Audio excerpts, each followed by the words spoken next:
மதுரை மாநகராட்சியில் அடிப்படை வசதிகள் செய்து தரப்படவில்லை என்று குற்றம் சாட்டி மதுரையில் திமுகவினர் கண்டன ஆர்ப்பாட்டத்தில் ஈடுபட்டனர். மதுரை ஆணையூரில் நடைபெற்ற போராட்டத்தின் போது மதுரை மாநகராட்சியோடு புதிதாக இணைக்கப்பட்ட பகுதிகளில் அடிப்படை வசதிகள் செய்து தரப்படவில்லை என குற்றம் சாட்டப்பட்டது.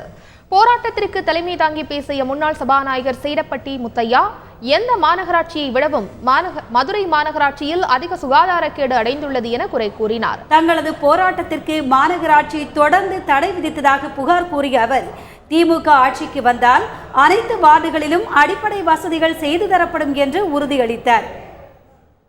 நாம் கேட்பதெல்லாம் இதோ தட்டியலில் பிடித்திருக்கிறார்களே, இவ்வளவு அவலம் இந்த மாநகராட்சியிலே இருக்கிறது. சுகாதார கேடு மோசமாக இருக்கிறது. எந்த மாநகராட்சியும் இவ்வளவு மோசமாக இருக்காது என்கிற அளவுக்கு இருக்கிறது. அதையெல்லாம் கோர்ட்டிலே நாம் காண்பித்த போது, எதற்காக நீங்கள் ஆர்ப்பாட்டம் என்று சொன்ன போது, இந்த படங்களை எல்லாம் நீதிபதி முன்னர் காண்பித்தோம்.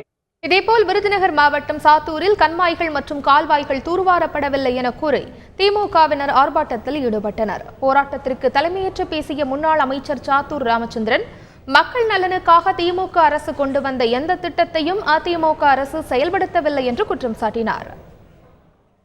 இந்த அரசாங்கம் என்னென்ன போய் சொல்லிச்சு, நாங்க வந்து பாலாறு தேகாறு ஓடும் சொன்னாங்க. எந்த ஆறு ஓடி இருக்கு? ஒரு ஆறு ஓடும். நம்ம ஆத்துல தண்ணியிலே காணும். செட்டாலம் பாயில இந்த 4 வருஷம் தண்ணியை காணும்.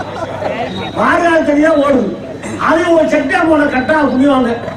அது என்னைக்கு கட்டா நல்ல நேரம் பார்த்து கட்டிருக்க. நம்ம சொன்ன இடத்துல கட்டியிருந்தா தண்ணியாவது வந்துருக்கும்.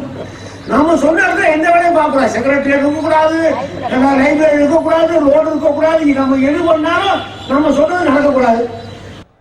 தூத்துக்குடி மாவட்டம் கோவில்பட்டியில் நடைபெற்ற ஆர்ப்பாட்டத்தில் பேசிய தூத்துக்குடி தெற்கு மாவட்ட செயலாளர் பெரியசாமி, பாண்டவர் மங்கலம் ஊராட்சிக்கு உட்பட்ட அன்முக சிகாமணி நகர் முத்துநகர் வழியாக எட்டயபுரம் சாலை வரை புதிய சாலை அமைக்க ஏற்கனவே டெண்டர் விடப்பட்டது என்றார்.